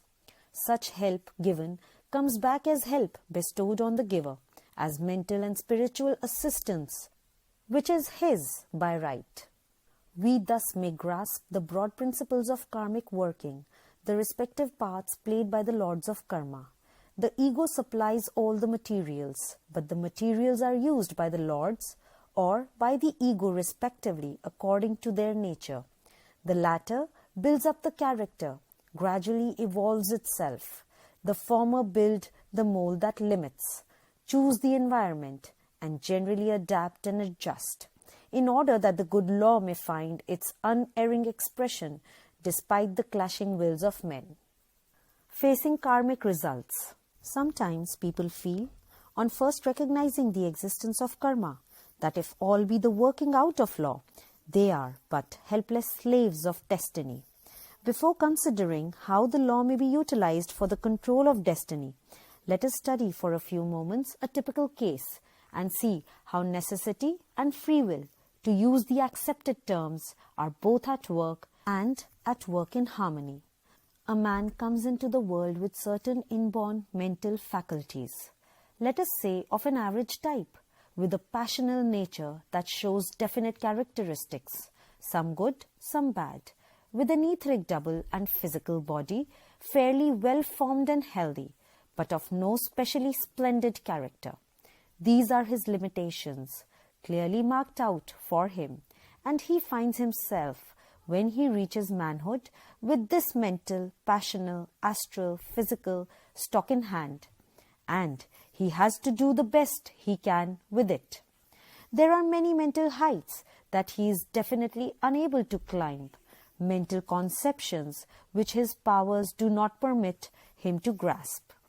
There are temptations to which his passional nature yields, though he strives against them. There are triumphs of physical strength and skill that he cannot achieve. In fact, he finds that he can no more think as a genius thinks than he can be beautiful as an Apollo. He is within a limiting ring and cannot pass out of it, long as he may for liberty. Moreover, he cannot avoid troubles of many kinds. They strike him, and he can only bear his pain. He cannot escape from it. Now these things are so. The man is limited by his past thoughts, by his wasted opportunities, by his mistaken choices, by his foolish yieldings. He is bound by his forgotten desires, enchained by his errors of an earlier day, and yet he is not bound, the real man. He who made the past that imprisons his present can work within the prison house and create a future of liberty. Nay, let him know that he himself is free, and the fetters will crumble away from his limbs, and according to the measure of his knowledge will be the illusoriness of his bonds. But for the ordinary man, to whom the knowledge will come as a spark, not as a flame, the first step towards freedom will be to accept his limitations as self-made and proceed to enlarge them. True, he cannot think as a genius thinks just yet, but he can think to the very best of his ability, and by he will become a genius. He can make power for the future, and he will. True, he cannot get rid of his passional follies in a moment, but he can fight against them, and when he has failed, he can fight on, certain that presently he will conquer. True, he has astral and physical weaknesses and ugliness, but as his thoughts grow strong and pure and beautiful, and his work beneficent, he is ensuring for himself more perfect forms in days to come. He is always himself the free soul in the midst of his prison house, and he can hew down the walls he himself has built. He has no jailer save himself. He can will his freedom, and in willing it he will achieve. A trouble meets him. He is bereaved of a friend. He commits a serious fault. Be it so. He sinned as thinker in the past. He suffers as actor in the present. But his friend is not lost. He will hold him fast by love, and in the future he will find him again. Meanwhile, there are others around him to whom he can give the services he would have showered on his beloved, and he will not again neglect the duties that are his, and so sow seeds for similar loss in future lives. He has committed an open wrong and suffers its penalty, but he thought it in the past. Else, could he not have wrought it now? He will patiently endure the penalty he purchased by his thought, and will so think today that his morrows shall be free from shame. Into what was darkness has come a ray of light, and the light is singing to him, Ho, ye who suffers, no, ye suffer from yourselves. None else compels. The law that seemed to be fetters has become wings, and by it he can rise to regions of which, without it, he could only dream. Building the future. The crowds of souls drift onwards along the sluggish current of time. As the earth rolls, it carries them with it. As globe succeeds globe, they too pass on. But the wisdom religion is proclaimed anew to the world, that all who choose may cease to drift, and may learn to outstrip the slow evolution of the worlds. The student, when he grasps something of the meaning of the law, of its absolute certainty, of its unerring exactitude, begins to take himself in hand and actively to superintend his own evolution. He scrutinizes his own character and then proceeds to manipulate it, deliberately practicing mental and moral qualities, enlarging capacities, strengthening weaknesses, supplying deficiencies, removing excrescences. Knowing that he becomes that on which he meditates, he deliberately and regularly meditates on a noble ideal, for he understands why the great Christian initiate Paul bade his disciples think on the things that are true, honest, just, pure, lovely, and of good report. Daily he will meditate on his ideal. Daily he will strive to live it, and he will do this persistently and calmly, without haste, without rest. For he knows that he is building on a sure foundation, on the rock of the eternal law. He appeals to the law. He takes refuge in the law. For such a man failure exists not. There is no power in heaven or in earth that can bar his way. During earth life, he gathers his experiences, utilizing all that comes in his way.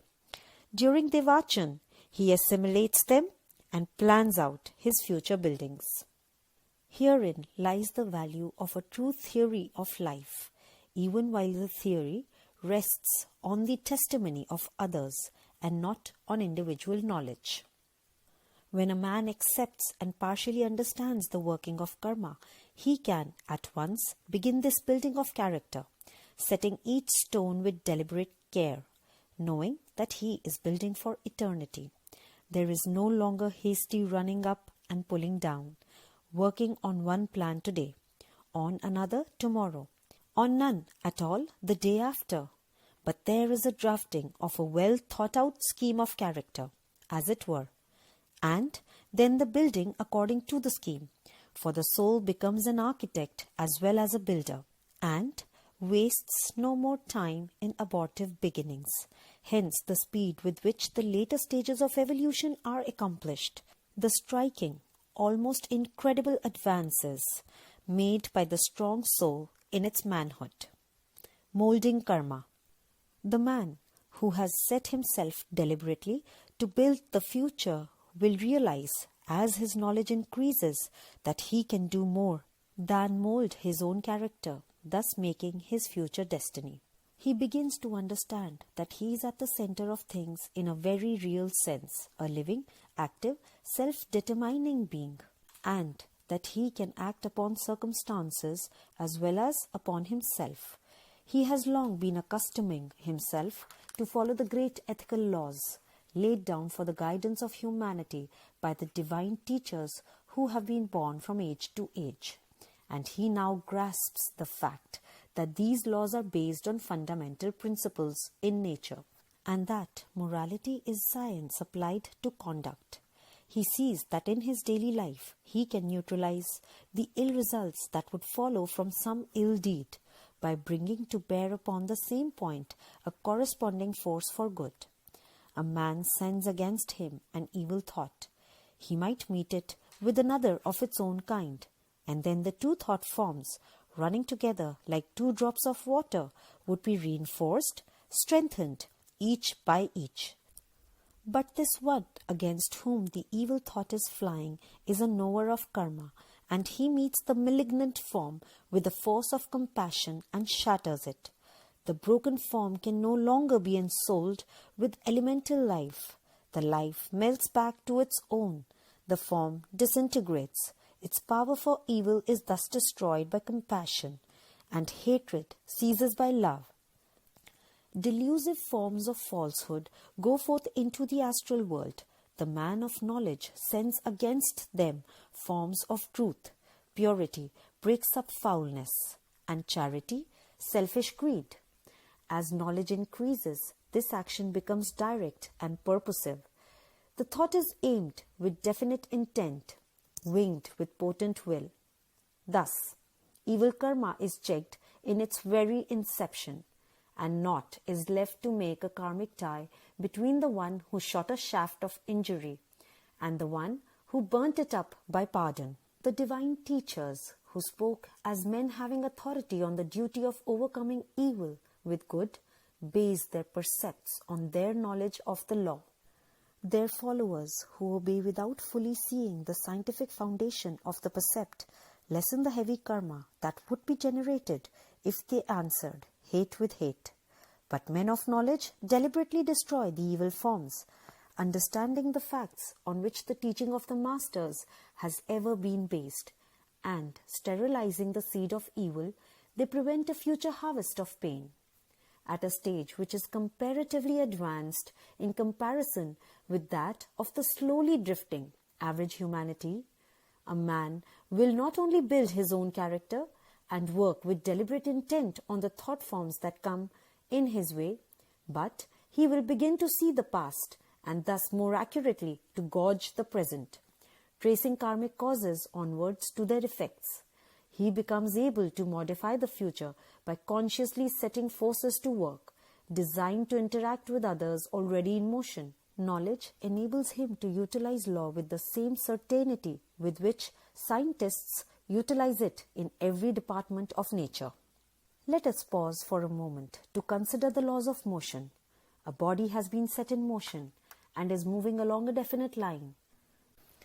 If another force be brought to bear upon it, differing in direction from the one that gave it its initial impulse, the body will move along another line, a line compounded of the two impulses.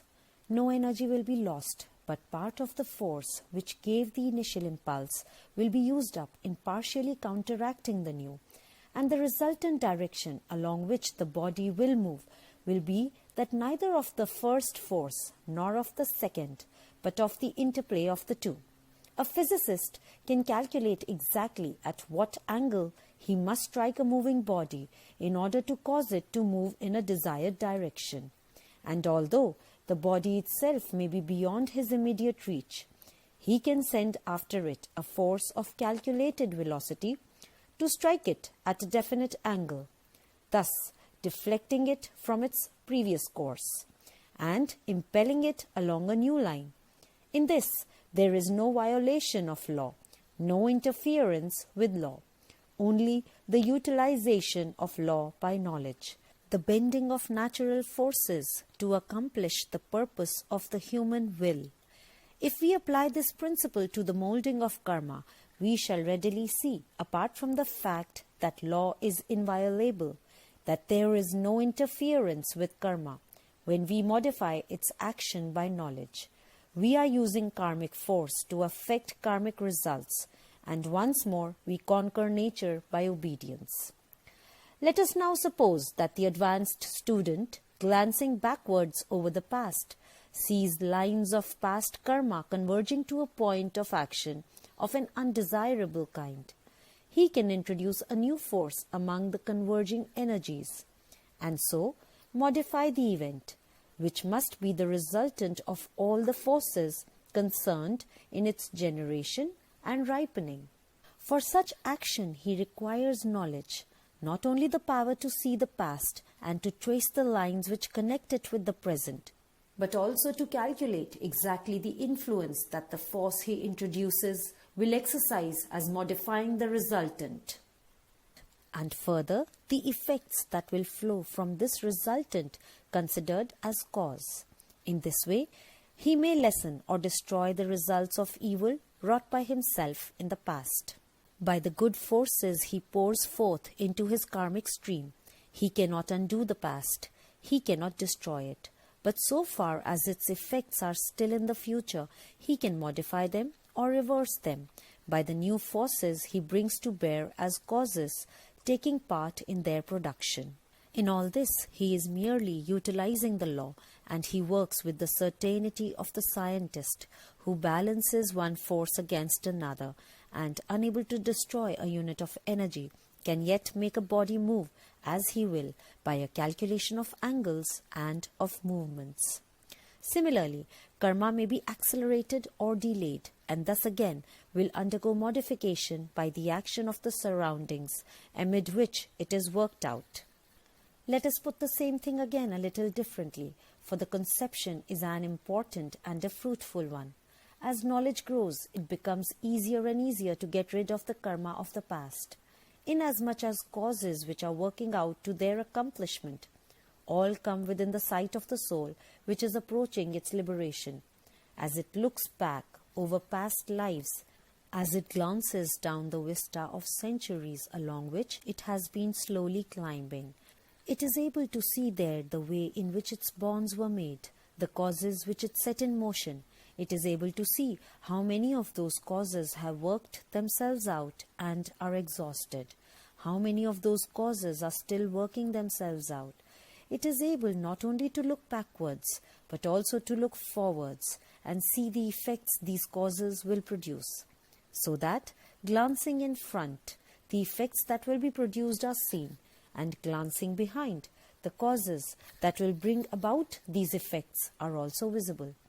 There is no difficulty in the supposition that just as you find in ordinary physical nature that knowledge of certain laws enables us to predict a result and to see the law that brings that result about, so we can transfer this idea onto a higher plane and can imagine a condition of the developed soul in which it is able to see the karmic causes that it has set going behind it, and also the karmic effects through which it has to work in the future.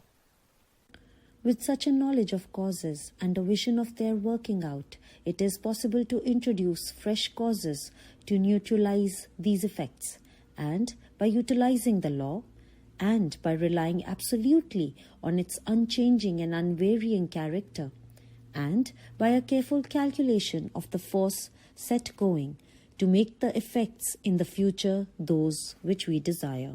That is a mere matter of calculation. Suppose vibrations of hatred have been set going in the past.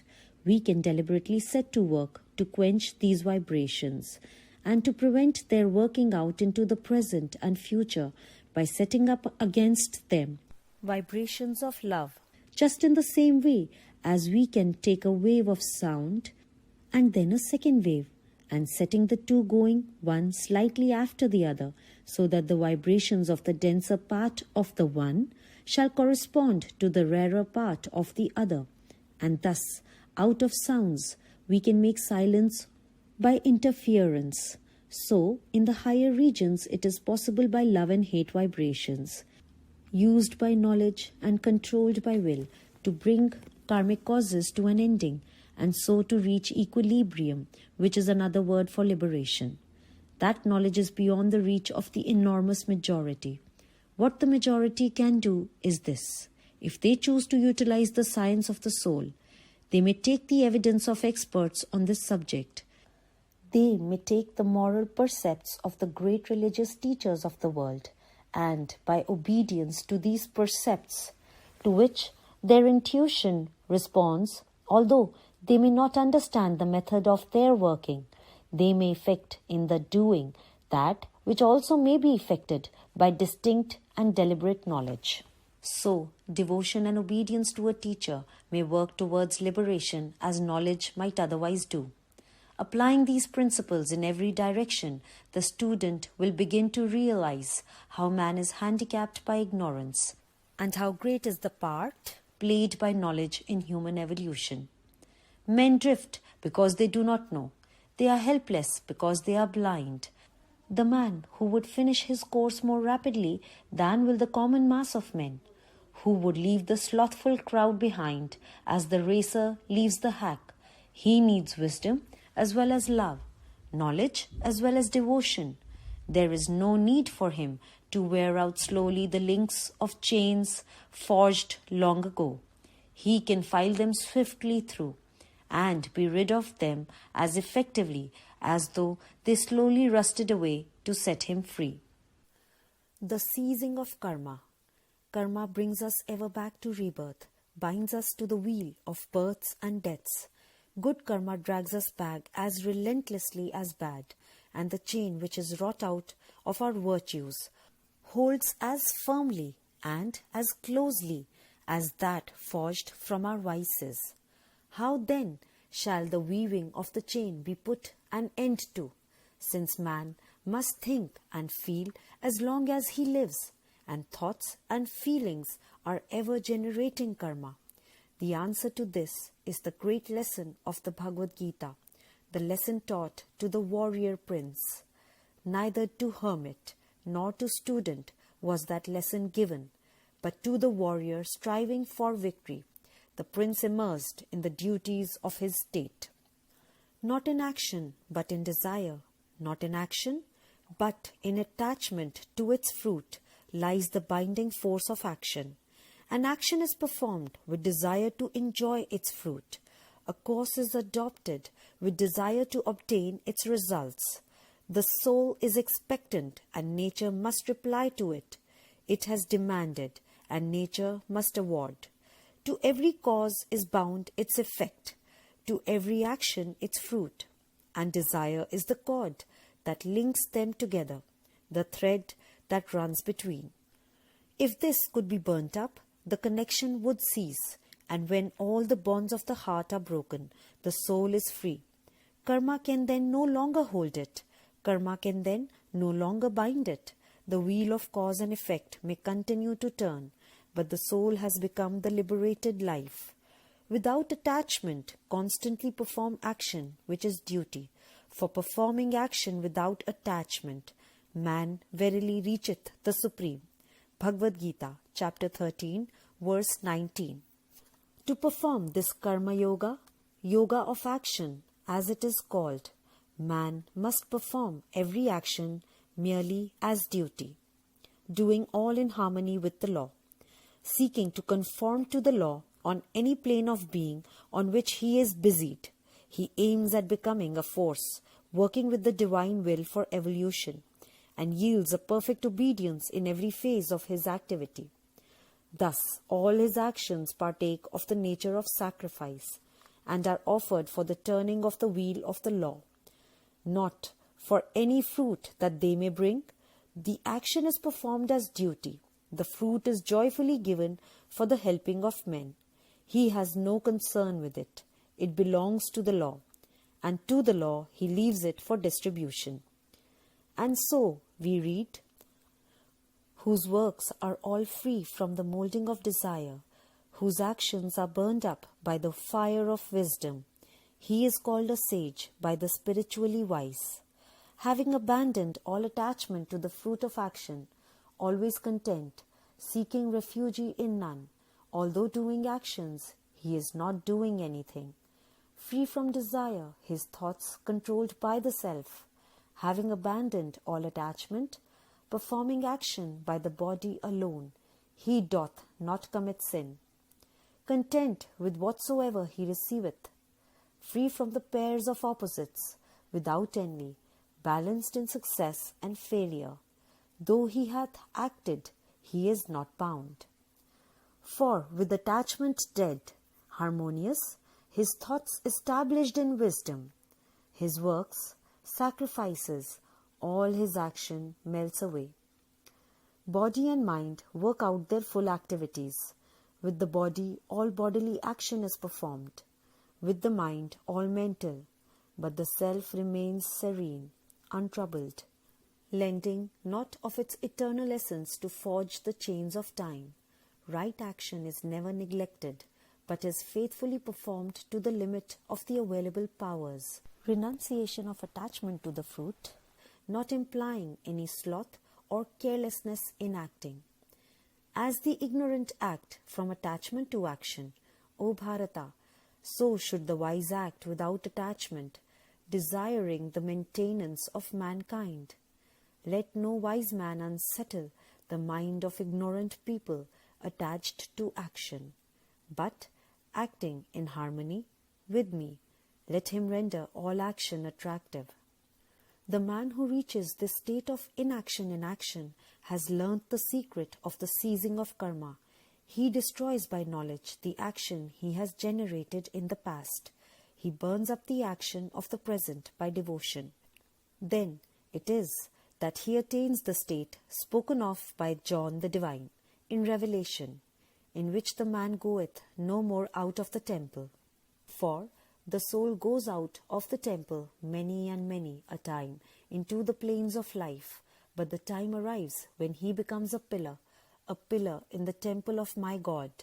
That temple is the universe of liberated souls, and only those who are bound to nothing for themselves can be bound to everyone in the name of one life. These bonds of desire then, of personal desire, nay, of individual desire must be broken. We can see how the breaking will begin, and here comes in a mistake which many young students are apt to fall into, a mistake so natural and easy that it is constantly occurring. We do not break the bonds of the heart by trying to kill the heart. We do not break the bonds of desire by trying to turn ourselves into stones or pieces of metal unable to feel. The disciple becomes more sensitive, and not less so, as he nears his liberation. He becomes more tender and not more hard. For the perfect disciple, who is as the master, is the one who answers to every thrill in the outside universe, who is touched by and responds to everything, who feels and answers to everything, who just because he desires nothing for himself, is able to give everything to all. Such a one cannot be held by karma. He forges no bonds to bind the soul. As the disciple becomes more and more a channel of divine life to the world, he asks nothing save to be a channel with wider and wider bed along which the great life may flow. His only wish is that he may become a larger vessel with less of obstacle in himself to hinder the outward pouring of the life, working for nothing save to be of service. That is the life of discipleship, in which the bonds that bind are broken. But there is one bond that breaks not ever, the bond of that real unity which is no bond, for it cannot be distinguished as separate, that which unites the one to the all, the disciple to the master to his disciple, the divine life which draws us ever onwards and upwards, but binds us not to the wheel of birth and death. We are drawn back to earth, first by desire for what we enjoy there, then by higher and higher desires which still have earth for their region of fulfillment, for spiritual knowledge, spiritual growth, spiritual devotion. What is it, when all is accomplished, that still binds the masters to the world of men? Not anything that the world can offer them. There is no knowledge on earth they have not. There is no power on earth that they wield not. There is no further experience that might enrich their lives. There is nothing that the world can give them that can draw them back to birth. And yet they come, because a divine compulsion that is from within and from without sends them to the earth, which otherwise they might leave forever, to help their brethren, to labor century after century, millennium after millennium, for the joy and service that make their love and peace ineffable, with nothing that the earth can give them, save the joy of seeing other souls growing into their likeness, beginning to share with them the conscious life of God. Collective karma, the gathering together of souls into groups, forming families, castes, nations, races, introduces a new element of perplexity into karmic results, and it is here that room is found for what are called accidents, as well as for the adjustments continually being made by the lords of karma. It appears that while nothing can befall a man that is not in his karma as an individual, advantage may be taken of, say, a national or a seismic catastrophe to enable him to work off a piece of bad karma, which would not normally have fallen into the lifespan through which he is passing. It appears, I can only speak hereon speculatively, not having definite knowledge on this point, as though sudden death could not strike off a man's body unless he owed such a death to the law, no matter into what whirl of catastrophic disaster he may be hurled. He would be what is called miraculously preserved amid the death and ruin that swept away his neighbors, and emerge unharmed from tempest or fiery outbreak. But if he owed a life and were drawn by his national or family karma within the area of such a disturbance, then, although such sudden death had not been woven into his etheric double for that special life, no active interference might be made for his preservations. Special care would be taken of him afterwards, that he might not suffer unduly from his sudden snatching out of earth life, but he would be allowed to pay his debt on the arising of such an opportunity, brought within his reach by the wider sweep of the law, by the collective karma that involves him. Similarly, benefits may accrue to him by this indirect action of the law, as when he belongs to a nation that is enjoying the fruit of some good national karma, and he may thus receive some debt owed to him by nature, the payment of which would not have fallen within his present lot had only his individual karma been concerned. A man's birth in a particular nation is influenced by certain general principles of evolution as well as by his immediate characteristics.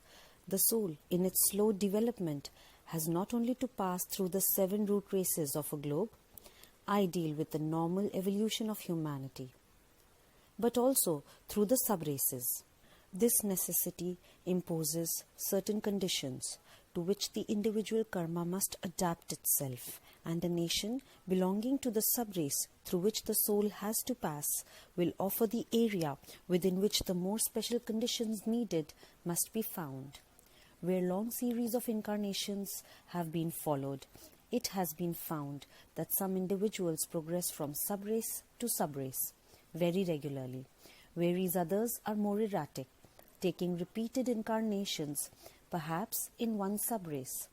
Within the limits of the sub-race, the individual characteristics of the man will draw him towards one nation or another, and we may notice dominant national characteristics re-emerging on the stage of history en bloc after the normal interval of 1500 years.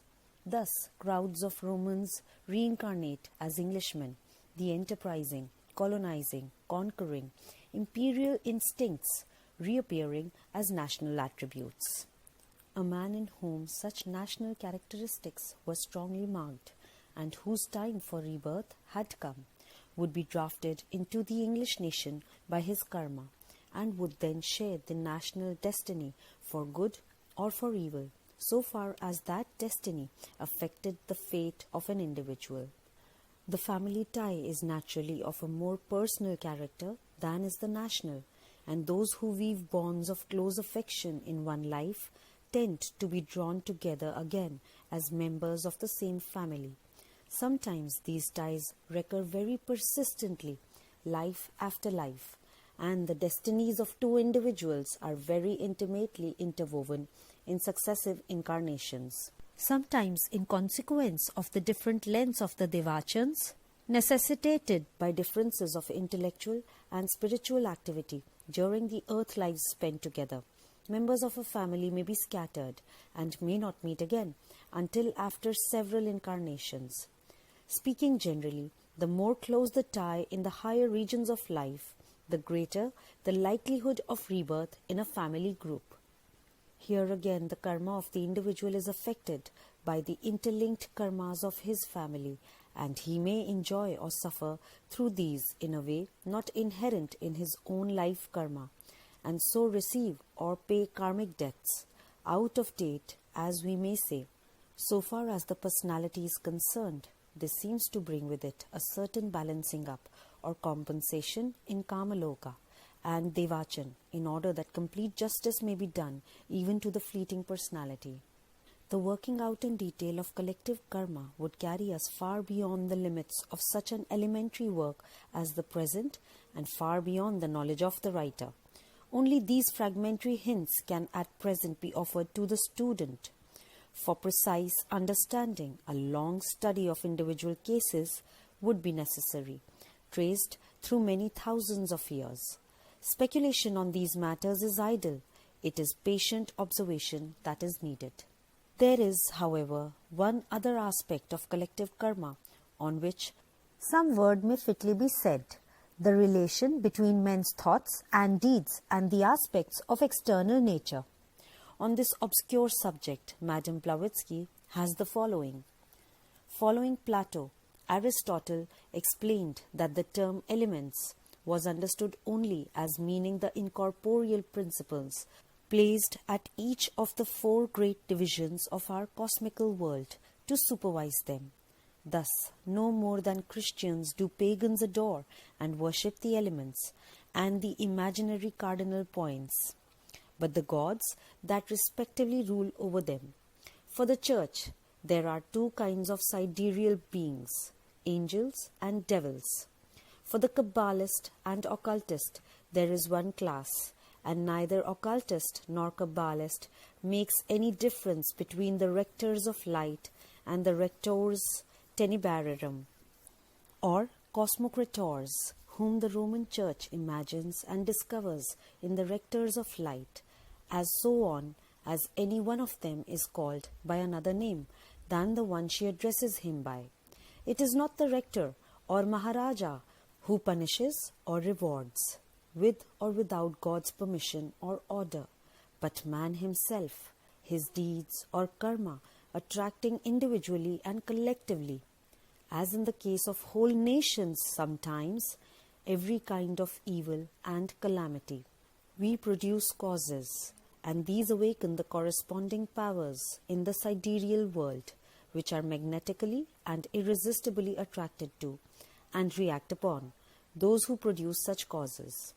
Whether such persons are practically the evildoers or simply thinkers who brood mischief, for thought is matter, we are taught by modern science, and every particle of the existing matter must be a register of all that has happened, as Messrs. G. Warnes and Babbage in their Principles of Science tell the profane. Modern science is every day drawn more into the maelstrom of occultism, unconsciously no doubt, still very sensibly. Thought is matter, not of course. However, in the sense of the German materialist Mollescott, who assures us that thought is the movement of matter, a statement of almost unparalleled absurdity.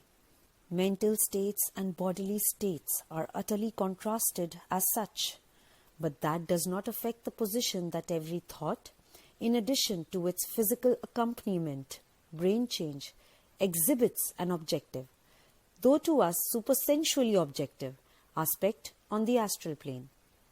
It seems that when men generate a large number of malignant thought forms of a destructive character, and when these congregate in huge masses on the astral plane, their energy may be, and is, precipitated on the physical plane, stirring up wars, revolutions, and social disturbances, and upheavals of every kind, falling as collective karma on their progenitors and effecting widespread ruin. Thus, then, collectively also, man is the master of his destiny, and his world is molded by his creative action. Epidemics of crime and disease, cycles of accidents, have a similar explanation. Thought forms of anger aid in the perpetration of a murder. These elementals are nourished by the crime, and the results of the crime, the hatred and the revengeful thoughts of those who loved the victim, the fierce resentment of the criminal, his baffled fury when violently sent out of the world, still further reinforce their host with many malignant forms. These again from the astral plane impel an evil man to fresh crime, and again the circle of new impulses is trodden, and we have an epidemic of violent deeds. Diseases spread, and the thoughts of fear which follow their progress act directly as strengtheners of the power of the disease.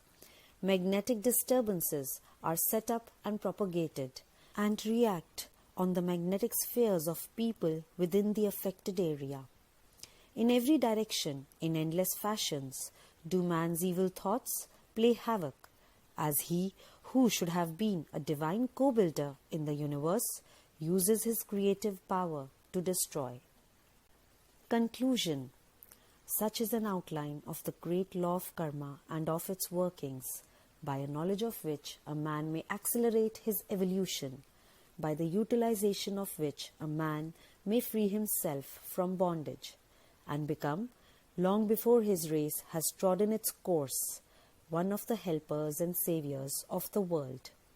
A deep and steady conviction of the truth of this law gives to life an immovable serenity and a perfect fearlessness. Nothing can touch us that we have not wrought. Nothing can injure us that we have not merited. And as everything that we have sown must ripen into harvest in due season, and must be reaped, it is idle to lament over the reaping when it is painful. It may as well be done now as at any future time, since it cannot be evaded, and once done, it cannot return to trouble us again. Painful karma may therefore well be faced with a joyful heart, as a thing to be gladly worked through and done with. It is better to have it behind us than before us. And every debt paid leaves us with less to pay. Would that the world knew and could feel the strength that comes from this resting on the law. Unfortunately, to most in the Western world it is a mere chimera, and even among Theosophists, belief in karma is more an intellectual assent than a living and fruitful conviction in the light of which the life is lived. The strength of a belief, says Professor Bain, is measured by its influence on conduct, and belief in karma ought to make the life pure, strong, serene, and glad. Only our own deeds can hinder us. Only our own will can fetter us. Once let men recognize this truth, and the hour of their liberation has struck. Nature cannot enslave the soul that by wisdom has gained power and uses both in love. Annie Besant, about the author. Annie Besant, 1847 to 1933, second president of the Theosophical Society from 1907 to 1933, was described as a diamond soul, for she had many brilliant facets to her character. She was one of the outstanding orators of her time, a champion of human freedom, educationist, philanthropist, and author. She has more than 300 books and pamphlets to her credit, and guided thousands of men and women all over the world in their spiritual quest.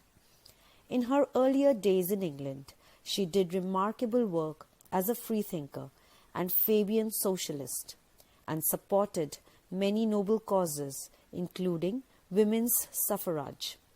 From 1893, she lived in India and worked indefatigably for the cultural and spiritual renaissance of the country. She organized the Home Rule movement and inspired Indians with a dynamic vision of India's future. Karma, a book by Annie Besant.